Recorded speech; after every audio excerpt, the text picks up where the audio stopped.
You're listening to The Common Constitutionalist. Merry Christmas. Welcome back to another episode of The Common Constitutionalist, and we're all getting into Christmas mode, if I'm allowed to say Christmas.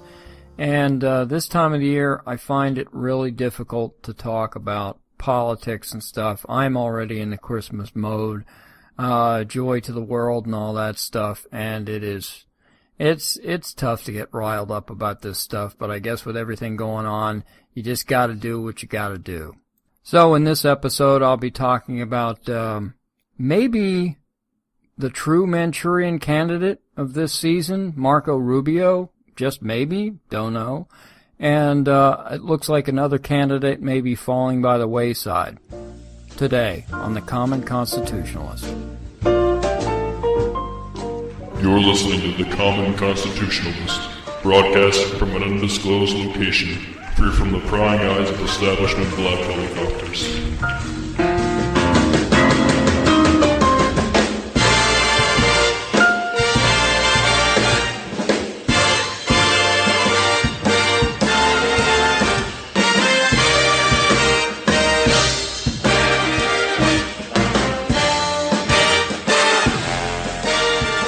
Alright, now I gotta get myself all ramped up again. So, Marco, what hath done to you? What the heck's happened to Marco Rubio anyway? He got elected as a immigration hawk. He got elected as an anti-amnesty Tea Party darling, and everybody thought that's who he was. I'd like to say that is who he was, and then he went to Washington, and maybe the guys in Washington, the establishment leaders, sat Marco down and says, "Son, you just don't know how it is in Washington. You ain't in Florida anymore, and you gotta play ball if you want to stick around here," or something to that effect. That he was tainted by Washington. He saw the reality of the immigration fight in Washington and knew that it was unwinnable. And so therefore he decided to flip 180 degrees. Not just tweak around the edges a little bit, not just come in a little bit like, a little softer on immigration. He freaking flipped 180 degrees out of phase from where he was elected. And to prove it, a lot of people have been throwing the quotes around and saying what he said in 2010, but I'm going to let you hear for yourself exactly what Marco said when he was interviewed during the Senate election, during the Senate campaign of 2010. Again, he was the Tea Party darling, and he was interviewed by Javier. Sorry, my Spanish is a little rusty. Well, I guess it's hard to get rusty if it never was. My English is rusty. How's that? All right. It was Javier Manjares, or Manjares. I don't know how you pronounce it. Whatever. Javier was interviewing back in 2010. And you'll hear the question, and you'll hear the quite succinct answer from Marco Rubio. There's no gray area. There's no chipping away around the edges. There's no backsliding. There's no flip-flopping. This guy I would vote for. And this guy a lot of people did vote for. And this is what he did for their vote, basically. Or this is what he did to their vote. People who thought that they were voting for an anti-immigrant activist crusader. Anti-illegal immigrant, anti-amnesty activist crusader. Unfortunately, what they got is Mr. Mega Flip-Flopper, the Manchurian candidate or something. I don't know. But here you go, and welcome to it. So what's your position? Are you pro-amnesty for illegal immigration? No, never have been. In fact, I'm strongly against amnesty for a number of different reasons. The first is I always use the example of the speed limit. If you say the speed limit is 70, but you don't ticket people until they reach 80, well then the speed limit is really 80, it's not 70. And amnesty is the same thing. You can't the most important thing we need to do is enforce our existing laws. We have existing immigration laws that are not being adequately enforced. Nothing will make it harder to enforce your existing laws if you reward people who broke them. In essence, if you go to people and say, look, well, you've been here for so long that even though you broke the law, we're going to let you stay. Number one, it demoralizes the people that are going through the legal process. It's a very clear signal that why go through the legal process if you can accomplish the same thing through the illegal process. And number two, it demoralizes the people enforcing the law. So I am not, and I will never support, never have and never will support any effort to grant blanket legalization amnesty to folks who have entered or stayed in this country illegally. All right. You got all that? That sounds like a solid anti-amnesty, anti-illegal immigration conservatives. There ain't no ambiguity about it. He said it. He meant it at the time, or at least we think he meant it at the time. He sure garnered a lot of votes from saying things like that. Now, didn't he? Matter of fact, he sounds a lot like the Trumpster, the Donald Trump, doesn't he?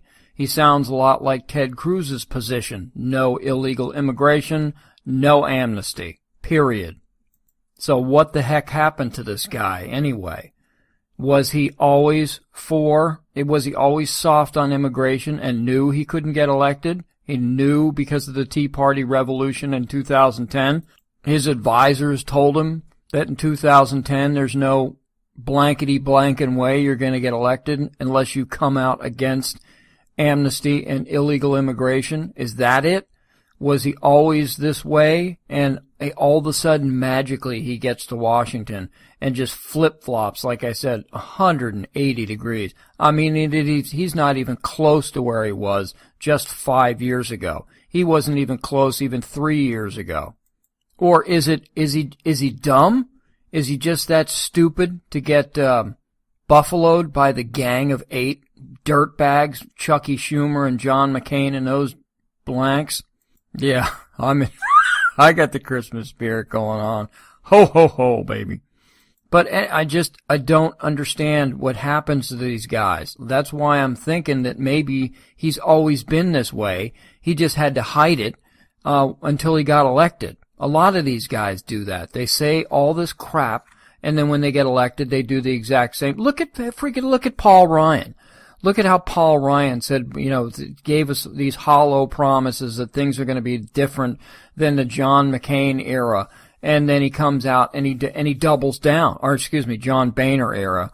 And then he doubles down on Boehner's policies. He's worse than Boehner at this point. He folds worse than Boehner does. It's ridiculous.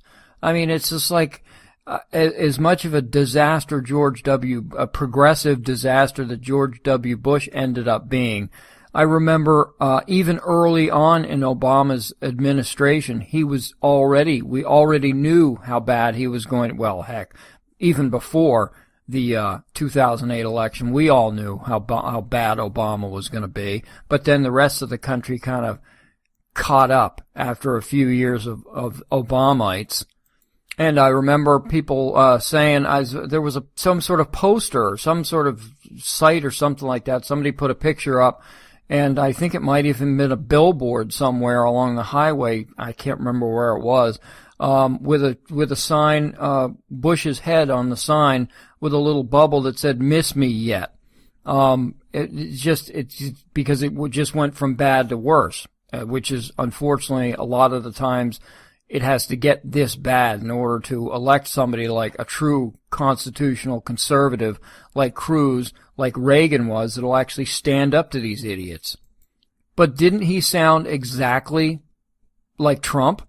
I mean, frankly, he sounds even more hardcore in that little 1 minute portion of the interview. He sounds more radical than Cruz's position, frankly. He sounds exactly like Trump. Even if you're here for years and years and years, you gotta go. You gotta go, and then you can try to enter back illegally, which is exactly what the Trumpster has advocated for all along, and he's getting beaten to death over it. Yet Marco's getting a pass on everything because he's the new establishment darling. And I'm telling you what, I liked Rubio for a while until the establishment started lining up behind him. And when that happens, that is a red flag, or it should be a red flag for everybody to stay away from this guy, because he's no good. He's a fraud. And that has to be what it is, because the establishment would not line up against a true conservative, or wouldn't line up behind a true conservative. They wouldn't throw their money behind him. They wouldn't throw backing behind him. They wouldn't promote him. Candidates that drop out wouldn't support him. There's no way the establishment would support this guy if he was a true dyed-in-the-wool Cruz-type constitutional conservative. No way, no how. And one portion of there was about an 8-minute interview. I only played about a minute of it just because I wanted you to, from the horse's mouth, I wanted you to hear that from Rubio. Just it wasn't 15 or 20 years ago, or the fact that somebody smoked pot in college and now he's 60. What the heck? Who cares? But this was 5 freaking years ago. Nothing.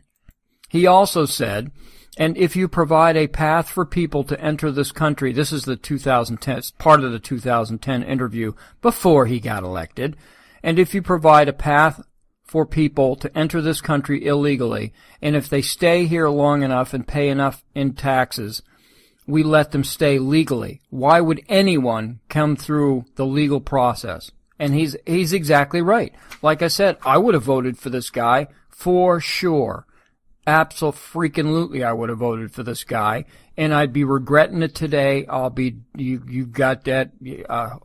I cannot believe it. I just can't believe how hosed we've been by some of these Republicans, and they all, other than Cruz, and frankly, I can't think of anybody. Mike Lee, there's a few others, Jeff Sessions, and there's some in Congress, Cotton and those guys in Congress. But I just don't understand. These guys just go up to the hill and they're not turned. There's no way that he's going to be turned in that space of time. I remember Harry Reid. These guys, they come into Congress and they're relatively conservative. Even the Democrats were relatively conservative. And over a period of decades, they spend enough time in the insulated bubble of the Beltway in Washington, and this is what happens. This guy, he was turned to the dark side immediately, and so that leads me to believe that he never really did believe in this anti-amnesty, anti-illegal immigration platform that he espoused during the 2010 election. Impossible. Sorry, just impossible. So if it were me, stay away from Rubio. He's just, I don't know what else he's going to go squishy on, or what else he already is squishy on and just hasn't informed us yet, but stay away from him. Whew. Well, okay, it's time to bring it back down again. Time for some more Christmas music. Let's take a break. We'll come back and ramp it back up again.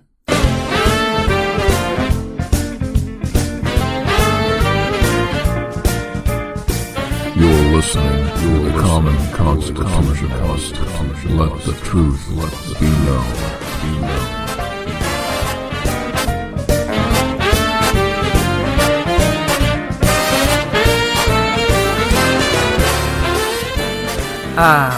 Now I feel better. And I was going to say it's time to ramp it back up again, but frankly, this is kind of a fun topic, and it couldn't happen to a more fun guy. So just a hypothetical here. So you're running for office. Say you're running for president, right? And your poll numbers have been crap from day one. You're not getting much of any traction. All right, you've had some supporters and whatnot.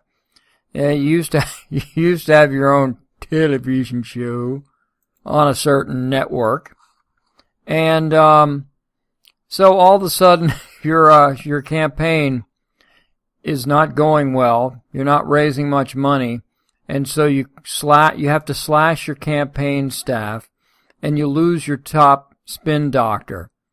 What does that normally tell a body?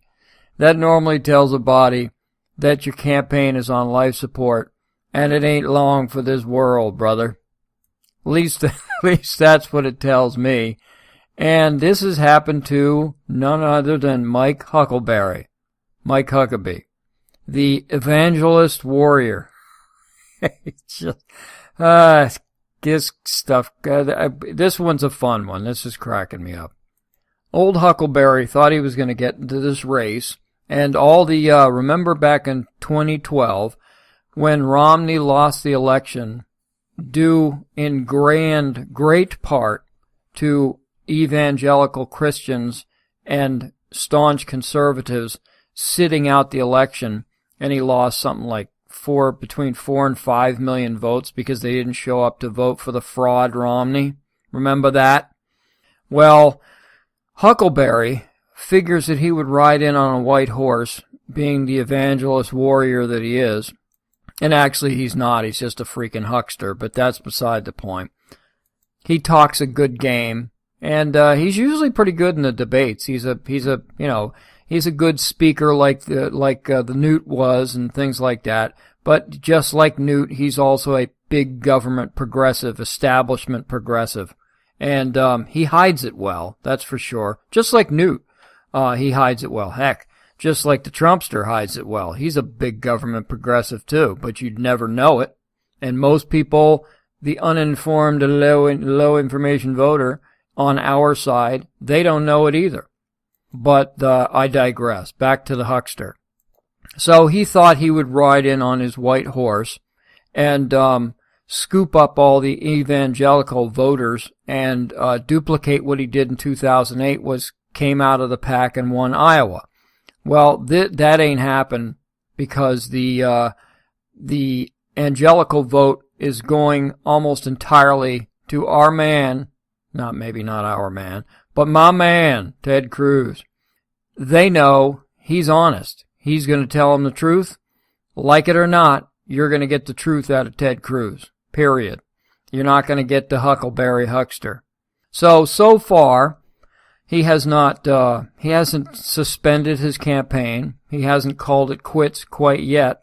But when you, as the Daily Mail, and I agree with Rush. I was quoting the Daily Mail before anybody else, I think. I hate to toot my own horn.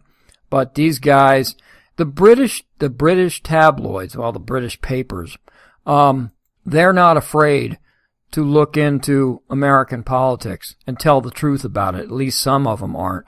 If you want to get the real story about America and the American political class, you got to read you read the Daily Mail to get the real story, and sometimes it's embellished slightly. They are a bit of a tabloid, but you do get the good story. You get them early, and you get them right for most of the time.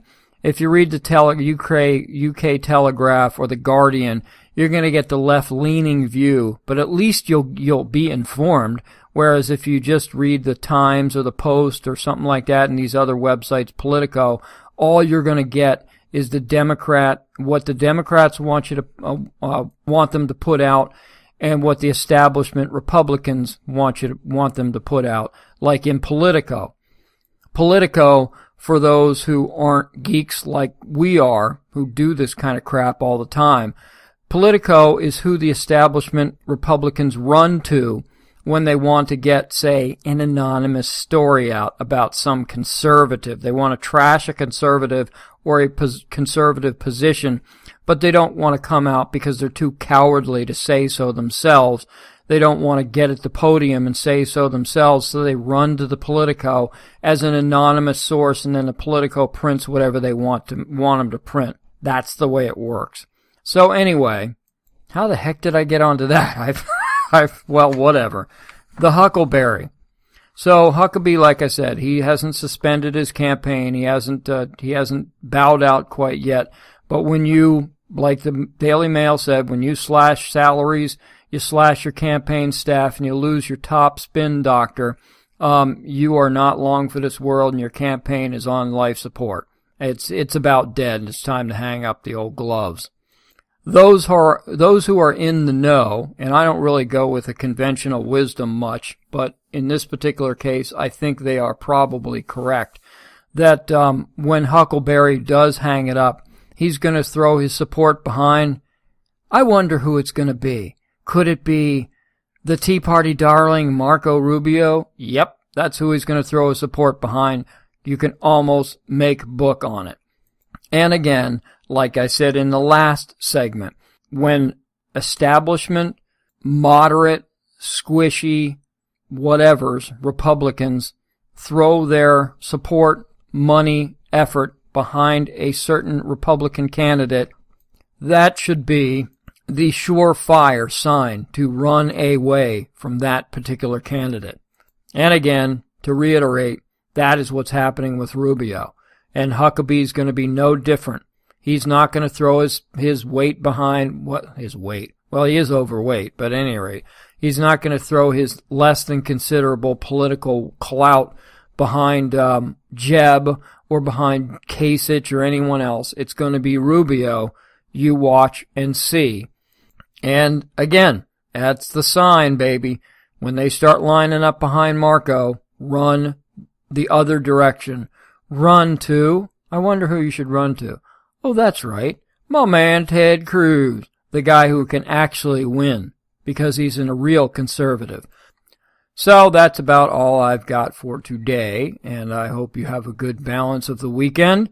And I won't speak it to you. Speak it to you? What the heck is that? I won't be speaking to you until after Christmas. So everybody have a merry and blessed Christmas. And don't forget to say to everybody, store clerks, people on the street, atheists, people holding signs that says down with Christmas, make sure you go up there, shake their hand, and say Merry Christmas and a Happy New Year. So that's it. Signing off, this Common Constitutionalist podcast, and y'all be safe.